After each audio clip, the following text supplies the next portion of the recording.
Good afternoon, everyone. This is Tony from Her Homestead Skills. Hope you're all doing well.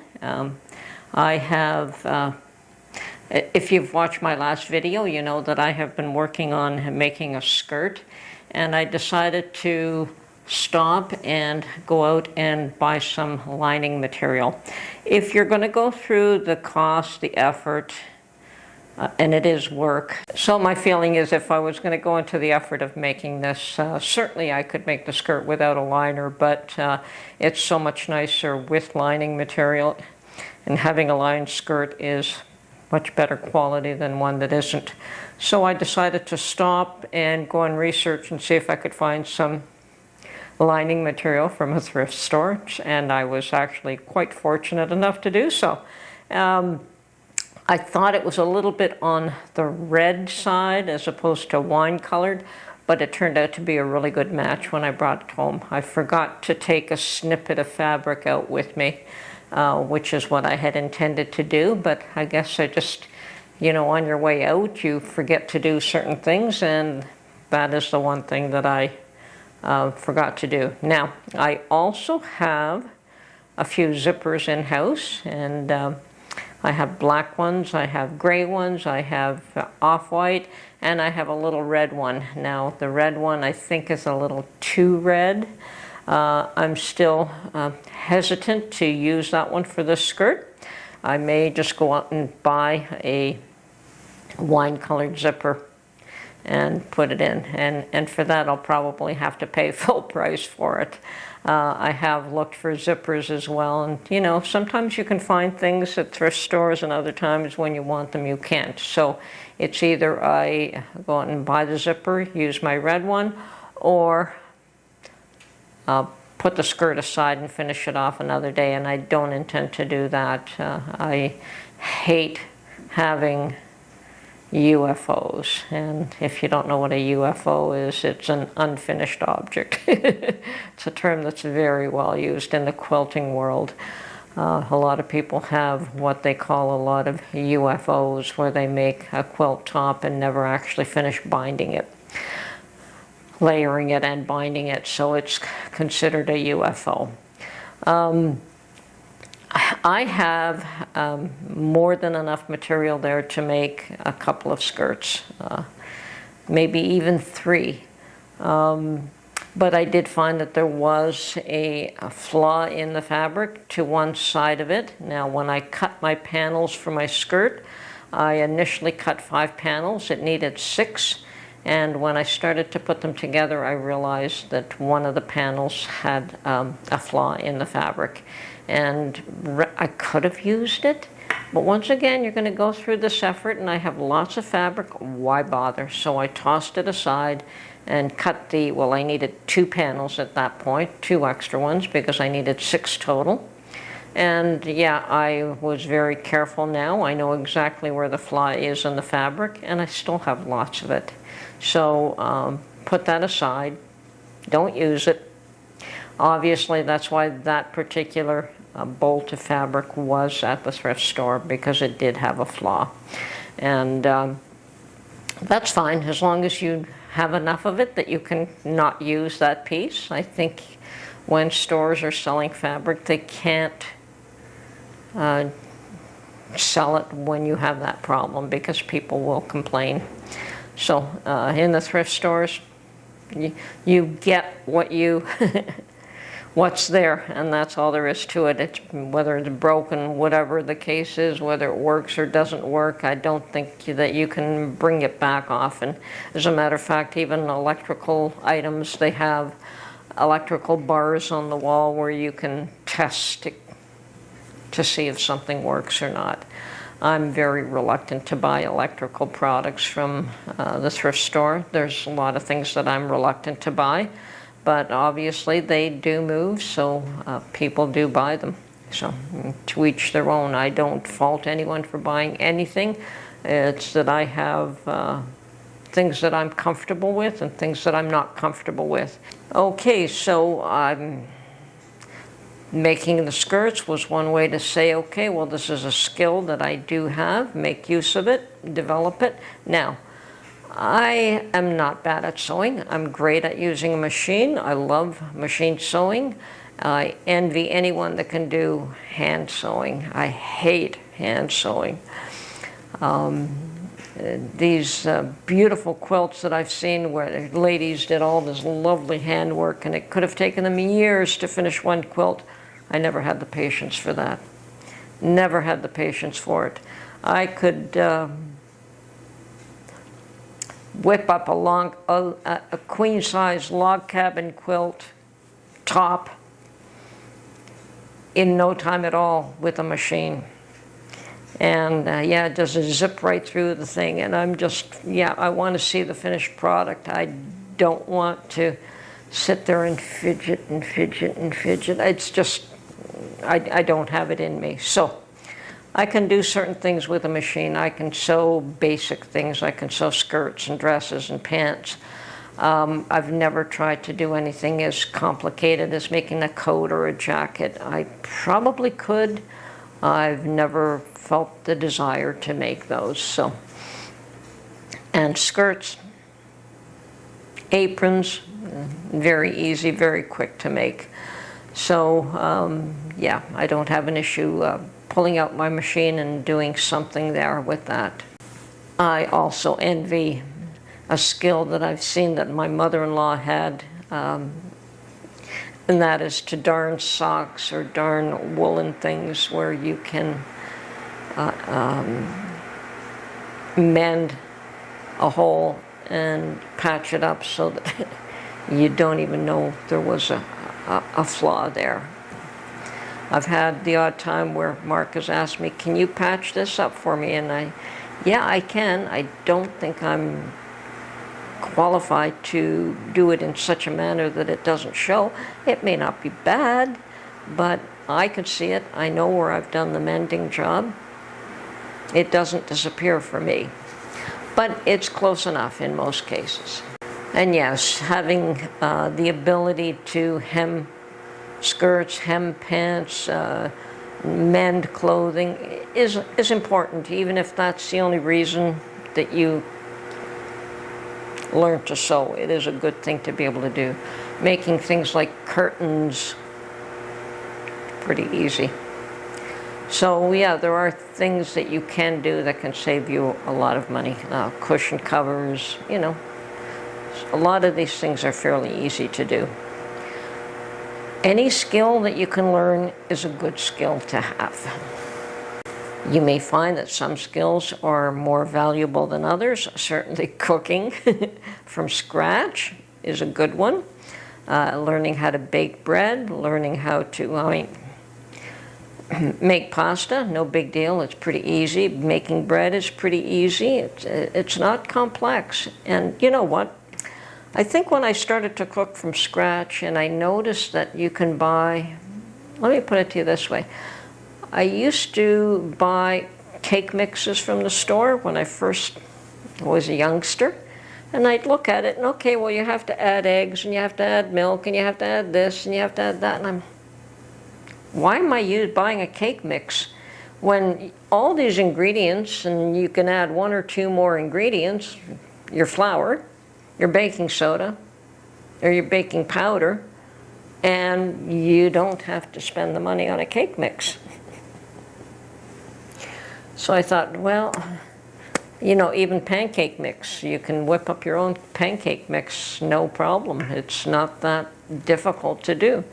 So I got to the point where simply for cost effective, it was more cost effective to simply put my own ingredients together to make a cake, make a pie, make a bread, than it is to buy prepackaged.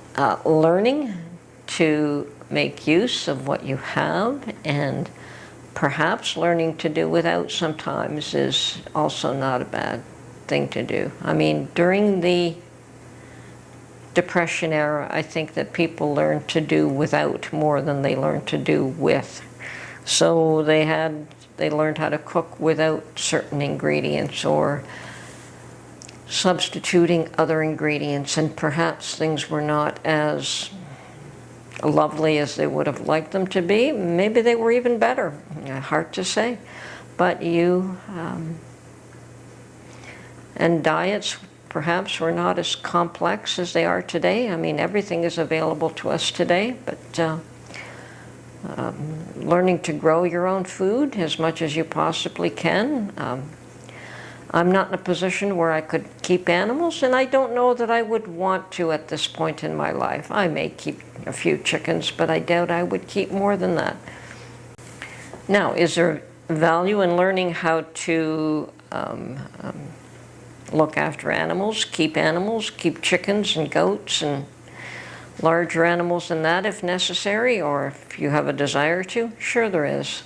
I've never been in a position where I could do that, so I don't have that skill. But that doesn't mean that you shouldn't develop that skill on learning how to look after farm animals and make your own cheese, butter from raw ingredients. We do make sausages. Actually, my mother spoiled Mark when every come February she would make a batch of sausages, and yeah, my mother adored Mark. She thought he was quite special, so she would always make him a small batch of sausages when she was making a batch for herself. So she'd bring it over to us and she'd tell us, yes, you can hang it in your cold cellar. We had a cold cellar, and to cure them, or you could freeze them. You could do whatever you like. Mark liked the ones that were cured, so we hung them in the cold cellar. And when they were ready, then we would package them up in mason jars of oil. So we'd stuff the cured sausages in oil, and they would be shelf stable. So whenever we wanted a sausage, we open up a fresh jar and use that jar until it was used up. And it was really nice to see, 10, 12 jars of sausages on my shelves, because after a while we started making our own.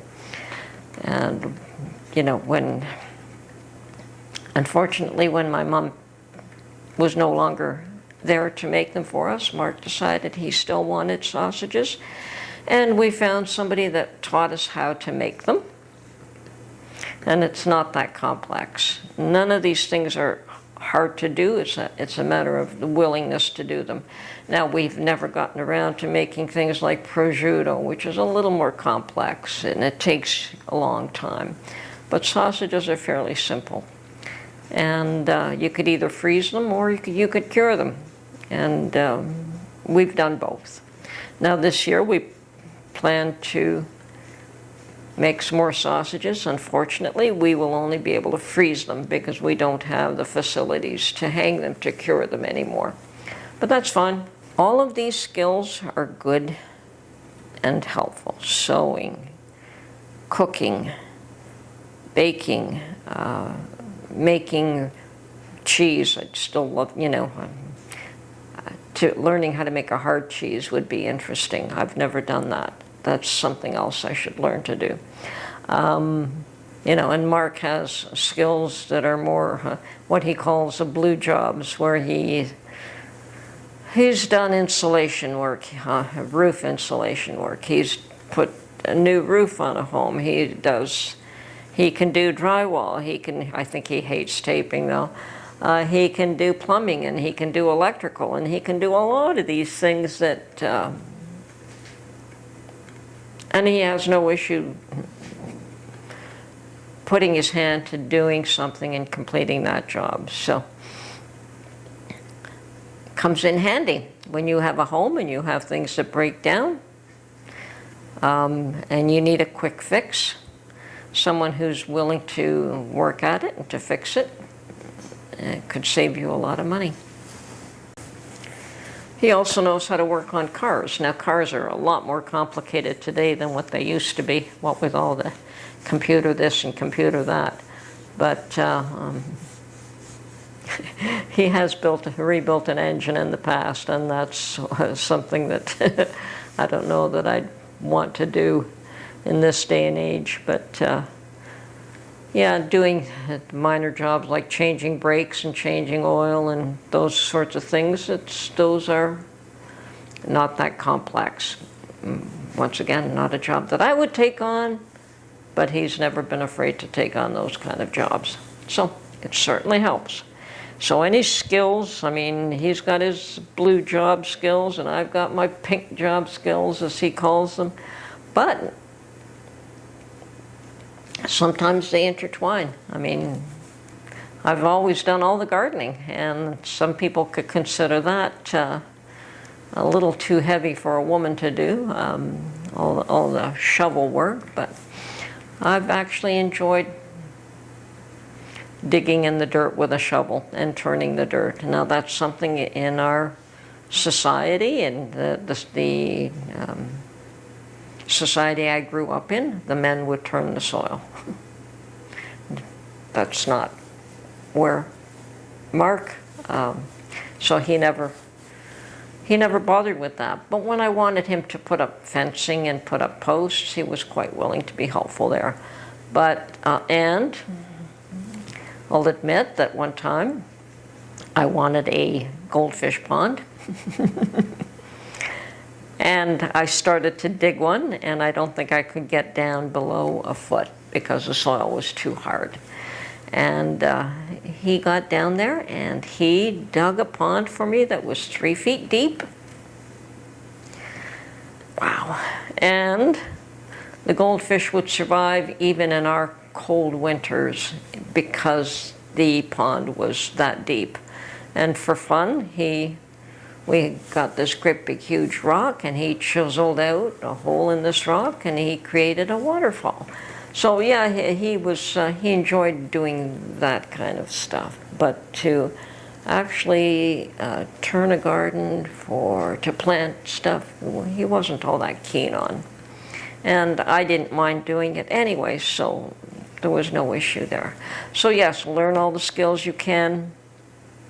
Prep like there's no tomorrow, because someday you may need to either teach somebody else how to do these things, or you may need to do them again yourself. Part of the issue I see with doing things like sewing your own clothing, making your own quilts, all of these things, your own curtains, it's no longer cost effective. It is actually cheaper to go out and buy a dress than it is to go out and buy the material, the fabric, the equipment. Put aside the fact that you need a sewing machine. Okay, so you've got your sewing machine, you got your threads you have to buy your fabric, you have to buy your zippers, your buttons, your needles, and all of these things, and it is just not cost effective to make even a skirt. The problem is that we have, all our things are made overseas and very cheaply made, and we've become a throwaway society. And it gets worse every year. More and more of the things that we buy get cheaper and cheaper and cheaper, and some things are still reasonable quality, but some things are not at all. There are still many skills that I would like to learn, and cheese making would be one of them. And right now is not a good time for me to consider that seriously, but sometime in my future I would like to be able to do that. Doing things more in the gardening sense that I've never tried before, like grafting fruit trees, but you need the fruit tree first. And you know, there are things that I would like to try that I've not had the opportunity to, and I may get the chance to in the future, and if I do, I certainly will make every effort to learn a new skill.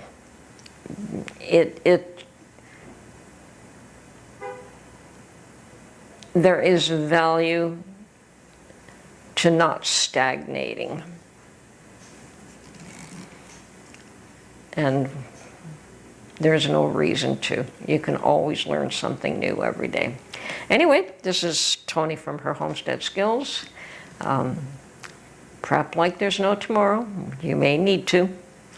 We don't know what tomorrow's going to bring. I know that 2024 is going to be a strange year, one way or another. There's going to be a lot of upheaval and a lot of surprises and a lot of things that maybe we expect. So just prep. Make sure that you look after yourself as much as you can. Talk to you soon.